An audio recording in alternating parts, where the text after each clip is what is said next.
اعوذ باللہ من الشیطان الرجیم بسم اللہ الرحمن الرحیم والمحصنات من النساء إلا ما ملكت أيمانكم كتاب الله عليكم وأحل لكم ما وراء ذلكم أن تبتغوا بأموالكم محصنين غير مسافحين فما استمتعتم به منهن فآتوهن وجورهن فريضة ولا جناح عليكم فيما تراضيتم به من بعد الفريضة إن الله كان عليما حكيما۔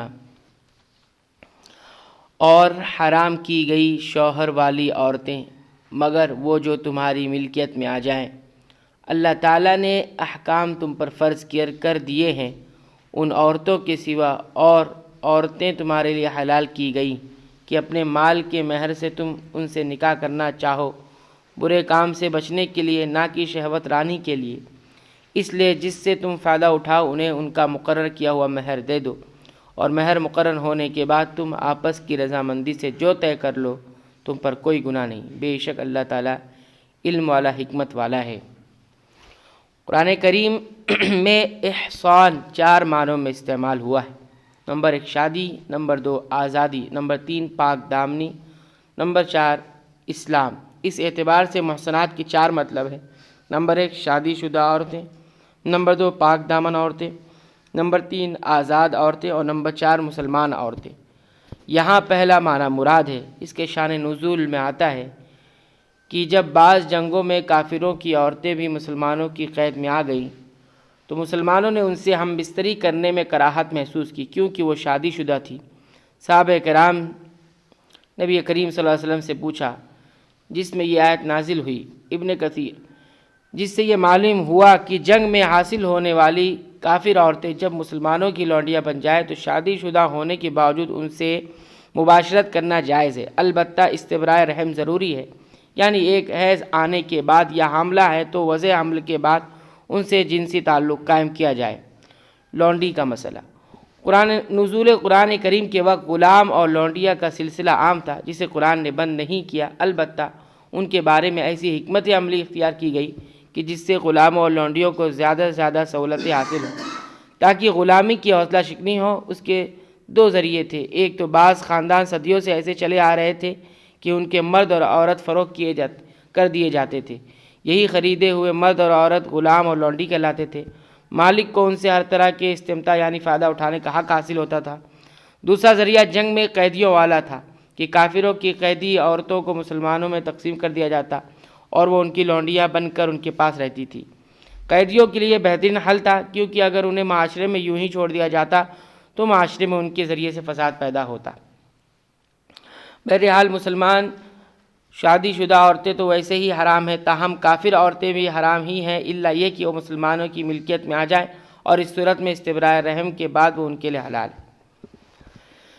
یعنی مذکورہ محرمات قرآنی اور حدیثی کے علاوہ دیگر عورتوں سے نکاح کرنا جائز ہے، بشرط کہ 4 چیزیں اس میں ہوں۔ اول یہ کہ طلب کرو، یعنی دونوں طرف سے ایجاب و قبول ہو۔ دوسری یہ مہر ادا کرنا قبول کرو۔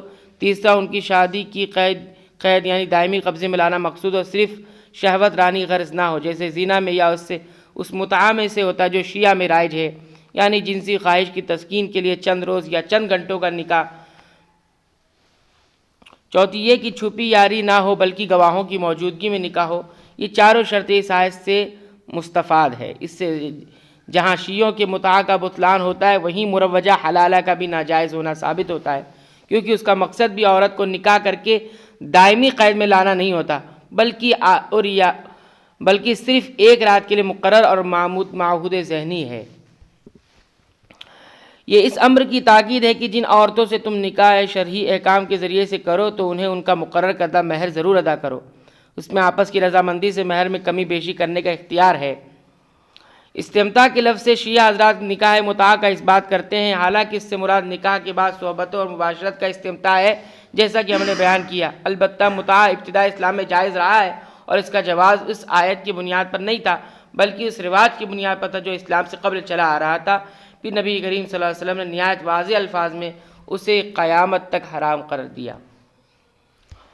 ومن لم يستطع منكم طولا أن ينكح المحصنات المؤمنات فمما ملكت أيمانكم من فتياتكم المؤمنات والله أعلم بإيمانكم بعضكم من بعض فانكحوهن بإذن أهلهن وآتوهن أجورهن بالمعروف محصنات غير مسافحات ولا متخذات أخدان فإذا أحصن فإن أتين بفاحشة فعليهن نصف ما على المحصنات من العذاب ذلك لمن خشي العنة منكم وأن تصبروا خير لكم والله غفور رحيم۔ اور تم میں سے جس کسی کو آزاد مسلمان عورتوں سے نکاح کرنے کی پوری وسعت و طاقت نہ ہو وہ مسلمان لونڈیوں سے جن کے تم مالک ہو اپنا نکاح کر لو، اللہ تمہارے اعمال کو بخوبی جاننے والا ہے۔ تم سب آپس میں ایک ہی تو ہو، اس لیے ان کے مالکوں کی اجازت سے ان سے نکاح کر لو اور قاعدے کے مطابق ان کے مہر ان کو دے دو۔ وہ پاک دامن ہو، نہ کہ اعلانیہ بدکاری کرنے والیاں۔ بس جب یہ لونڈیاں نکاح میں آ جائیں پھر اگر وہ بے حیائی کا کام کریں تو انہیں آدھی سزا ہے، اس سزا سے جو آزاد عورتوں کی ہے۔ کنیزوں سے نکاح کا یہ حکم تم میں سے ان لوگوں کے لیے ہے جنہیں گناہ اور تکلیف کا اندیشہ ہو، اور تمہارا ضبط کرنا بہت بہتر ہے۔ اللہ تعالیٰ بڑے بخشنے والا اور بڑی رحمت والا ہے۔ اس سے معلوم ہوا کہ لونڈیوں کا مالک ہی لونڈیوں کا ولی ہے۔ لونڈیوں کا کسی جگہ نکاح اس کی اجازت کے بغیر نہیں کیا جا سکتا، اسی طرح غلام بھی اپنے مالک کی اجازت کے بغیر کسی جگہ نکاح نہیں کر سکتا۔ یعنی لونڈیوں کو 10 کے بجائے نصف یعنی 50 کوڑے کی سزا دی جائے گی، گویا ان کے لیے سزا رجم نہیں ہے کیونکہ وہ نصف نہیں ہو سکتی، اور غیر شادی شدہ کو تعزیری سزا ہوگی۔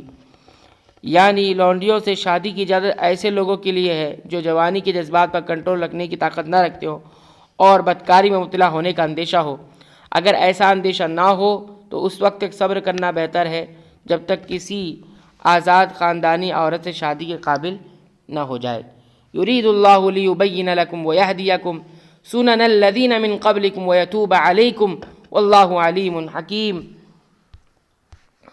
اللہ تعالیٰ چاہتا ہے کہ تمہارے واسطے خوب کھول کر بیان کرے اور تم سے پہلے کے نیک لوگوں کی راہ پر چلائے اور تمہاری توبہ قبول کرے۔ اللہ تعالیٰ جاننے والا حکمت والا ہے۔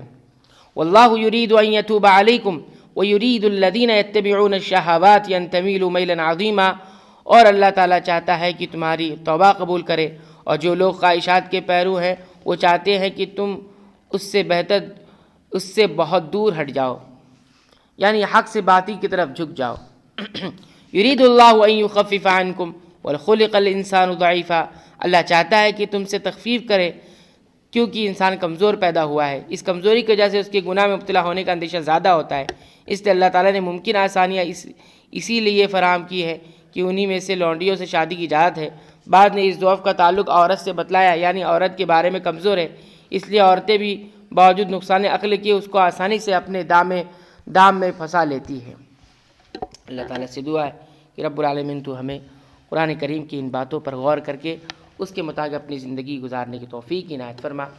آمین۔ وآخر دعوانا الحمد للہ رب العالمین۔